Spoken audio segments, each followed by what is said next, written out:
Welcome to Powrup, the podcast that uncovers the unique challenges women leaders face today. Join your hosts, Nat and Kristen, as we dive into the tough topics and provide actionable insights you can apply right now.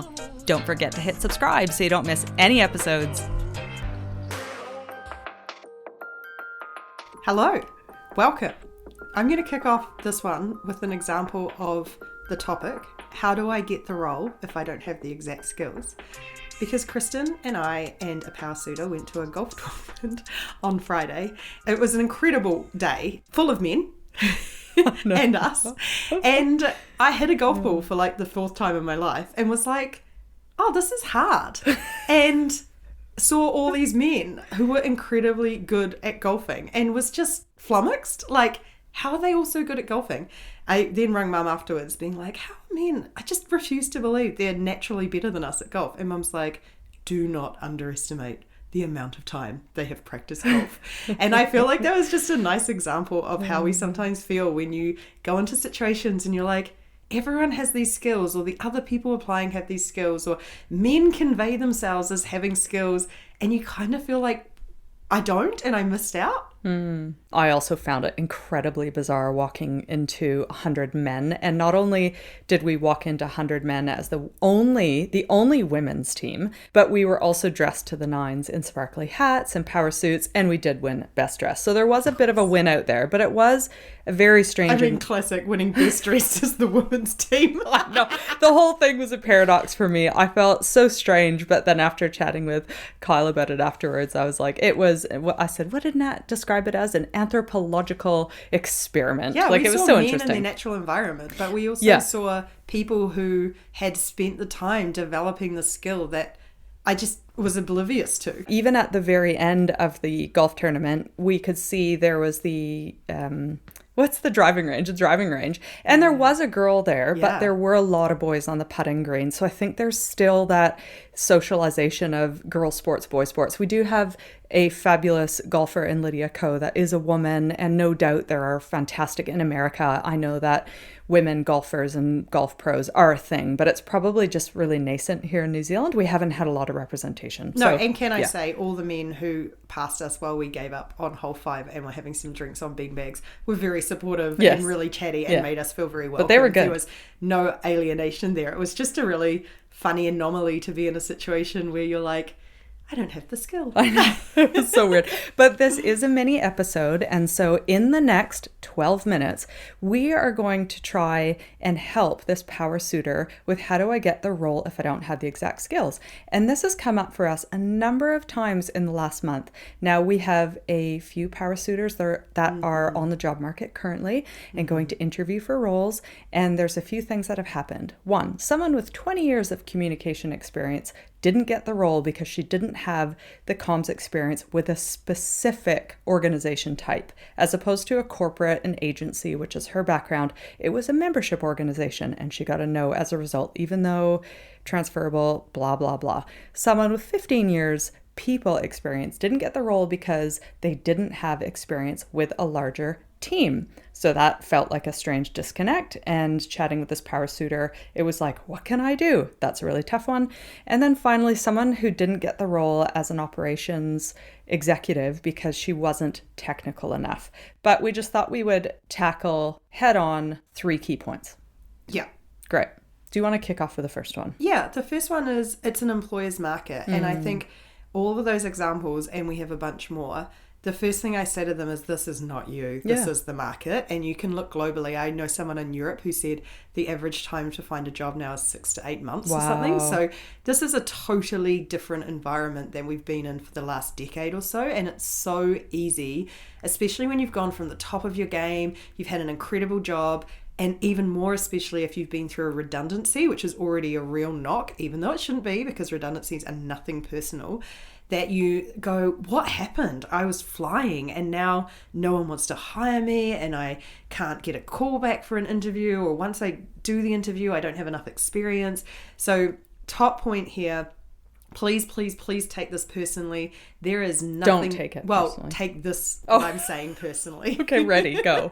It is not your fault. Yeah. Like, this is the economic environment we're in, and you are surrounded by people who are also getting knockback after knockback after being at the top of their game. And yeah, so I feel like that's absolutely, if you're feeling pretty miserable right now, it is an employer's market, and this is the reality of it. Yeah, and for a few reasons, there are fewer jobs. So that, obviously there's more competition for that job. And I mentioned to this one person I was chatting with last week, is that when we're in an environment of economic crunch and uncertainty and navigating a challenging time as organizations are, you are more likely to choose the least risky option. So that is someone who meets every single criteria perfectly, because they're like, oh, I just need to know, I need to get someone in that's done exactly this role. Or the other thing is they already have a candidate in mind. And if they know the candidate through their networks, and if they know the candidate, it could be someone internally, they're going to go with that person over what would be deemed or perceived as a more risky and unknown option, which might be you. Yeah, and I agree. And I think the flip side as well of the smaller number of jobs going is when only 2 or 3 jobs come up a week in your area, you might apply for all of them.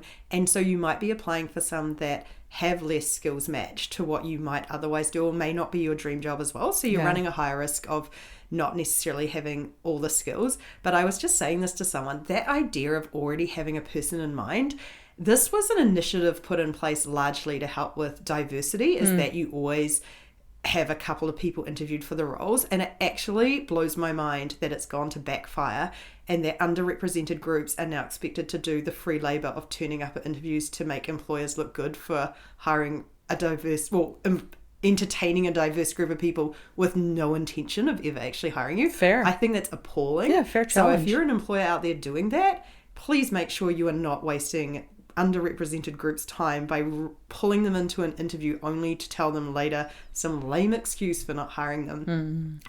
The other one that I've seen recently in this employers market thing is there is still a high incidence of checkbox recruiting, is what I call it, where you are going into an interview with maybe an HR team or a hiring team who may not intimately know the role, and they may have a list of criteria they're looking for, and if you don't check one of those boxes, literally they won't hire you. And I had a great example of this with a friend of mine who was looking for a job at the worst possible time. Took her 6 months over Christmas. Terrible.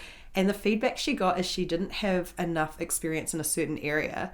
And she said not once did that even come up in the interview. They never asked her one question about it. So I still err on the side of that was a lame excuse because she was a diversity interview. But I think the key thing there is when you are in the interview to ask if there's any specific experience you haven't discussed or any skills, because they tend to not, if they're doing this checkbox approach, they may not mention it, and then they go and check it afterwards and go, oh, we didn't talk about that, you must not have it. Yeah, and that's so disappointing because it's frustrating because you could have gone, no, but, which leads us to our second point, which is, it is, now recognize again, it is not your fault, but there's a few small things you can do. And this is to front foot any perceived skills or experience gaps right at the beginning. So a point on this one, to actually front foot, I noted you've asked for this, or I noticed you would like to have this. While I don't have that specific skill set, I want to share with you the skills that I do have and how they would tie directly, benefit, be a real asset to this role. So I may not have this, but let me tell you about these skills I have. In addition to that, point out that fresh outside perspective, someone that hasn't done that specific job before, how that can be a real benefit to an organization. I often view it as, do you remember when you sometimes work with no people? Yeah. Like they're just those no people, and you know they've been in that role way too long. They've lost the ability to look from the outside in, to look with a fresh set of eyes where you're like, what is the status quo and how do I shake this up? They've just gone to comfort zone. Yeah. Again, this is the benefit of fresh perspective. No, I love that. And I think on that front as well, often outside of the fake, interview process to pretend you have a diverse group, is often you end up in a race with maybe 1 or 2 other people where they are tossing up between someone who is slightly stronger in this area and slightly stronger in this area, and you want to position yourself as the best person. And so I really love that idea of really being clear on the things they're looking for and how you make sure that you are positioning yourself as the best person for it, because it does tend to be, especially if you've gone through interviews, they'll often come back with the other person just had slightly more of X. You want to know what X is, their top priority, and fill that in however you can with that fresh perspective. Oh yeah, the other thing that a friend of mine did when, after a while of going through these sort of long interview processes, multiple interviews, and then getting some very generic reason why she wasn't hired, she started asking in advance. When she got asked in for an interview, she would say, hey, I would just like to be clear on any no's from you, like any must-haves that I don't have before I spend my time going through the interview process, because I've been burnt a few times to put a lot of effort in. And she said it in a very diplomatic way, in a very positive way. And what I thought was really interesting out of that is, by raising it, she showed real leadership and made herself more appealing, because they looked at her as a capable, confident person who was happy to draw boundaries around her time and valued her time. And that kind of gave her the perception, unintentionally, of being much more in demand. And so I just feel like that's actually, if you can ask it in a really polite way to say, if there are any non-negotiables in this role, I'd love to know them up front, because I've got a bunch of interviews lined up and let's not waste anyone's time. Love it. And then that also means they can't come back with that stupid excuse later. What a flex. She didn't mean it. She was just frustrated, but I think it accidentally had that impact. I love that. I know that one thing, my daughter suffers from migraines, and when she's in the middle of a migraine, it's horrible. And she once told me when she was out of the migraine that the only thing that helps is me holding her hand and saying, it's going to be okay.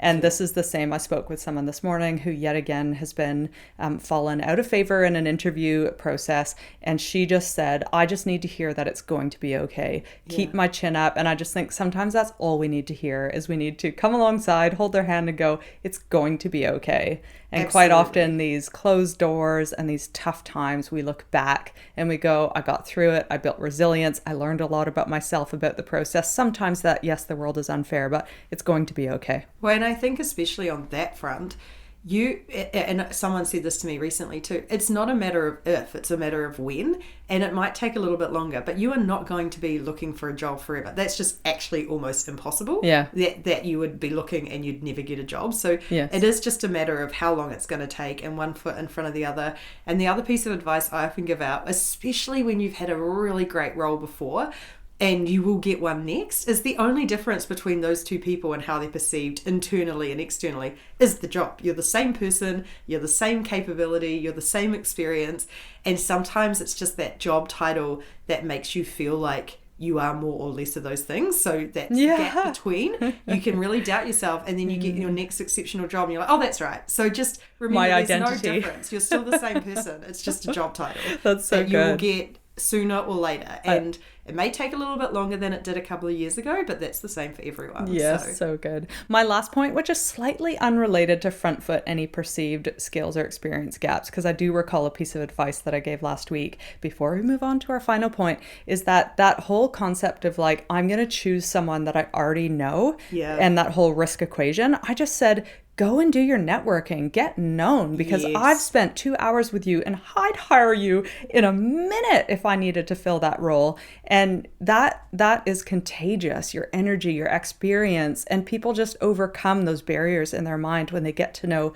the real you. So take the time to do the networking, to drop those perceived risks of like, I don't know who this person is. I agree. And in the network at the moment, we're talking about personal brand. Our first masterclass last week was on the power of personal brand and how they're built. We've got the next one coming up. And I think some of the things we've seen people do really well is, and we often bang on about LinkedIn, but writing your knowledge on LinkedIn is a great confidence boost because you get that immediate feedback. But also for potential employers, they're seeing people in their networks interacting with you, so you suddenly become known to them. It's a really easy hack to share your expertise and see the connections you have, and you become more known to different people. It's so easy. So point 3, so we've done, remember, it's an employer's market. 2, front for any perceived or real skill experience gaps. And the third thing is kind of flipping this around. Employers consider the impact of your choices. And I think this is a really important one for anyone who's in a position of hiring at the moment. We had a funny story the other week of someone who was in a sort of a self-branded expert in the hiring and recruitment process, and was talking about it, and happened to have in his audience one of the people who had gone through his hiring process, who he had ghosted and then not recognized when he met her again. And she said, the way you talk about hiring and the way she gave him feedback, which I thought was really impressive, the way you talk about hiring and the way you run your hiring process are actually not matched very well. And I think this is something that's really important if you're in one of those roles at the moment. This is a good time for you. It is an employer's market. It won't last forever. And the way you behave now will have a big impact on how you attract top talent in the future. So remember all the stuff you have to do when it's really tough to find talent, because it's the same talent. Yeah, we're putting women and minorities back at a disadvantage when we start to tighten up these frameworks of meeting specific criteria. An example might be must have previous management experience. For every 10 men that get promoted to their very first management role, only 7 women get promoted. So if we're already falling behind in that first career rung. And if you're suggesting that men are better managers than women, which they aren't based on that first rung, it's unjust. I think my point will finish with a conversation I also had this morning where she got told by her manager, she said, he's great, but he said, go for the job. Why? Not because she's the best for it, because it's a great time for women to apply for these jobs. And she told me, like, he's great. And I was like, that is unacceptable. You were told, you were immediately undermined by your manager, and you were told a lie.